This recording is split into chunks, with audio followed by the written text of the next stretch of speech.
जय महालक्ष्मी माँ। मुंबई भारत का एक अद्भुत शहर अपने धार्मिक स्थलों, व्यापारिक गतिविधियों और ऐतिहासिक कहानियों के लिए प्रसिद्ध है। इनमें से एक सबसे प्रमुख स्थल है महालक्ष्मी मंदिर।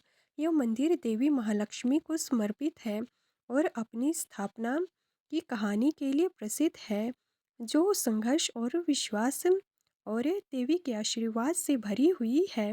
इस कहानी में हम मुंबई के महालक्ष्मी मंदिर के इतिहास, निर्माण की चुनौतियों और चमत्कारिक दर्शन को गहराई से जानेंगे।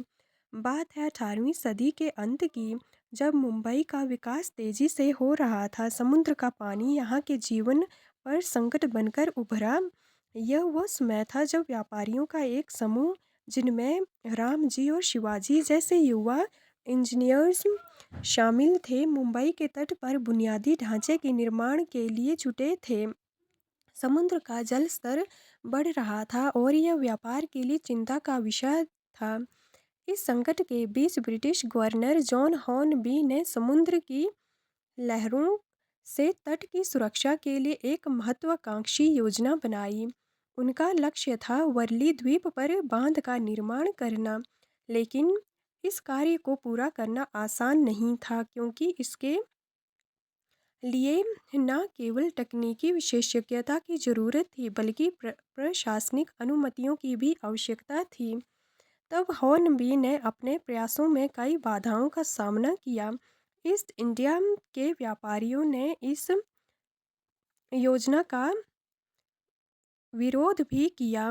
इसके अतिरिक्त जब जब ये बांध बनाते थे, ये बांध की दीवार टूट जाती थी। इन्होंने कई प्रयास किए, परंतु असफलता हाथ लगी, जिससे काम में देरी हो रही थी। इसके अलावा उस समय की तकनीकी सीमाएं भी कार्य को कठिन बना रही थीं। समुद्र के पानी का बढ़ बढ़ता स्तर बांध के निर्माण में लगातार बाधा उत्पन्न कर रहा था। ऐसी कठिन समय में राम जी, शिवाजी ने एक रात देवी महालक्ष्मी का स्वप्न देखा। स्वप्न में देवी ने कहा, मैं अपनी बहनों महालक्ष्मी, महासरस्वती के साथ समुद्र की गहराइयों में हूँ। मुझे बाहर निकालो, और अगर तुम मुझे बाहर निकालते हो तो मैं तुम्हारा बांध सफल बनाऊंगी। तुम्हारे बांध की दीवार फिर कभी नहीं गिरेगी। इस दिव्य संकेत ने राम जी को उत्साहित किया और उन्होंने इसे अपने प्रयासों में एक नई उम्मीद के रूप में देखा। इन्हें पूरा विश्वास था कि जैसा देवी ने कहा है, स्वप्न में आकर मैं वैसा ही करूँगा। अगले दिन राम जी ने स्वप्न को याद करते हुए इस पर कार्य करने के बारे में सोचा और अपने साथी इंजीनियर्स के साथ मिलकर समुद्र में जाल डालने का निर्णय किया। उन्होंने सोचा कि शायद देवी के निर्देशानुसार यदि वे समुद्र में कुछ खोजेंगे तो उन्हें सफलता मिलेगी। जब जाल को समुद्र में डाला गया और फिर उठाया गया, तो यह अनुभव अद्भुत था, क्योंकि जाल का भार या वजन असाधारण रूप से बढ़ गया था। यह जाल बहुत भारी हो गया था, जिससे राम जी को यह यकीन हो गया कि कुछ खास मिल सकता है।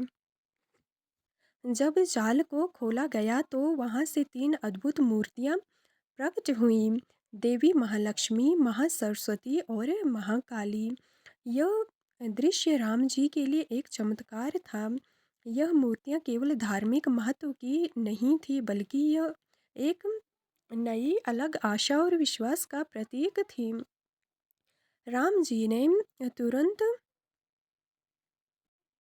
हॉर्नबी को इस चमत्कार के बारे में बताया। उन्होंने देवी की मूर्तियों की स्थापना के लिए अनुमति मांगी। हॉर्नबी को विश्वास नहीं था, अतः हॉर्नबी ने मूर्तियों की प्रामाणिकता की जांच की, और जब उन्होंने देखा कि राम जी पूरी तरह से विश्वास के पात्र हैं और इन मूर्तियों के साथ विश्वास के साथ खड़े हैं, तो उन्होंने मूर्तियों को वर्तमान महालक्ष्मी देओल के स्थान पर स्थापित करने का आदेश दिया। इस आदेश के बाद मंदिर का निर्माण एक नई दिशा में बढ़ने लगा। बांध का कार्य भी तेजी से पूरा होने लगा। पहले दीवार टूट जाती थी बांध की, परंतु अब देवी के आशीर्वाद से राम जी और हॉर्नबी ने एकजुट होकर बांध का निर्माण किया। अब बांध बिना किसी रुकावट के बनकर तैयार हो गया। बांध का कार्य बड़ी पूरा हो सरलता गया। महालक्ष्मी मंदिर का आधिकारिक उद्घाटन 1831 में हुआ।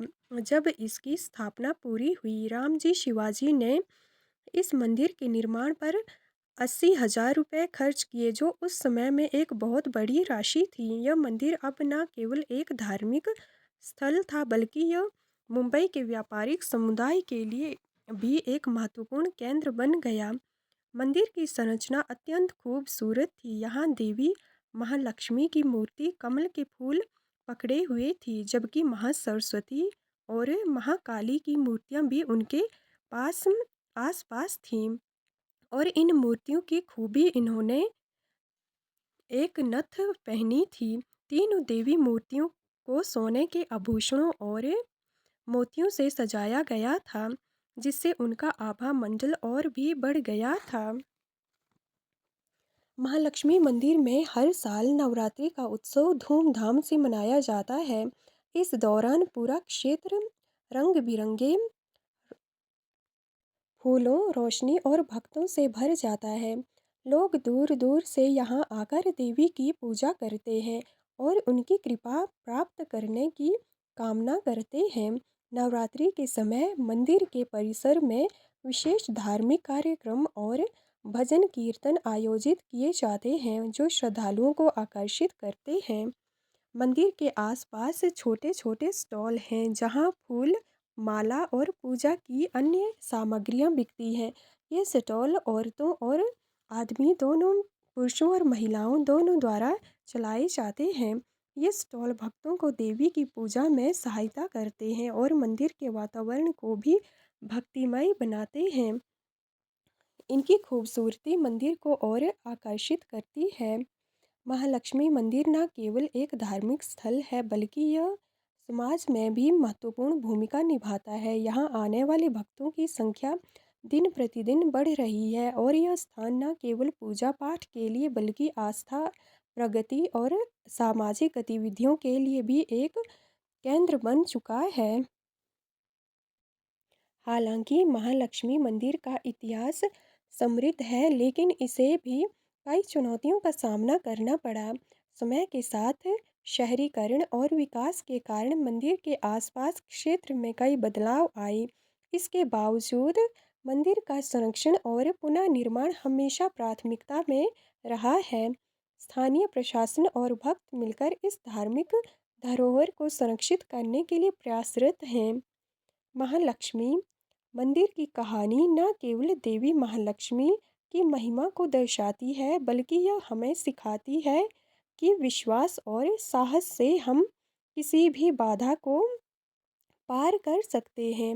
यह मंदिर न केवल एक धार्मिक स्थल है, बल्कि यह मुंबई की सांस्कृतिक और ऐतिहासिक धरोहर का एक महत्वपूर्ण हिस्सा भी है। इस मंदिर की अद्भुत कहानी हमें यह प्रेरणा देती है कि चाहे कितनी भी कठिनाइयाँ आए, अगर हमारे रास्ते और इरादे मजबूत हों और विश्वास दृढ़ हो, तो हम अपने लक्ष्यों को प्राप्त कर सकते हैं, वो भी बड़ी आसानी से। महालक्ष्मी मंदिर एक ऐसा स्थान है जहाँ हर श्रद्धालु को आस्था, विश्वास और उम्मीद का एक नया संचार मिलता है।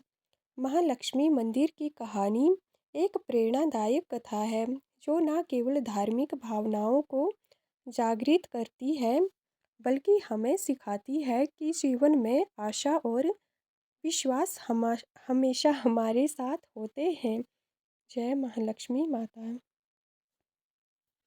ऐसे कई उदाहरण आज वर्तमान समय में भी देखने को मिलते हैं, जब असंख्य व्यापारियों पर माता महालक्ष्मी अपनी कृपा करती हैं।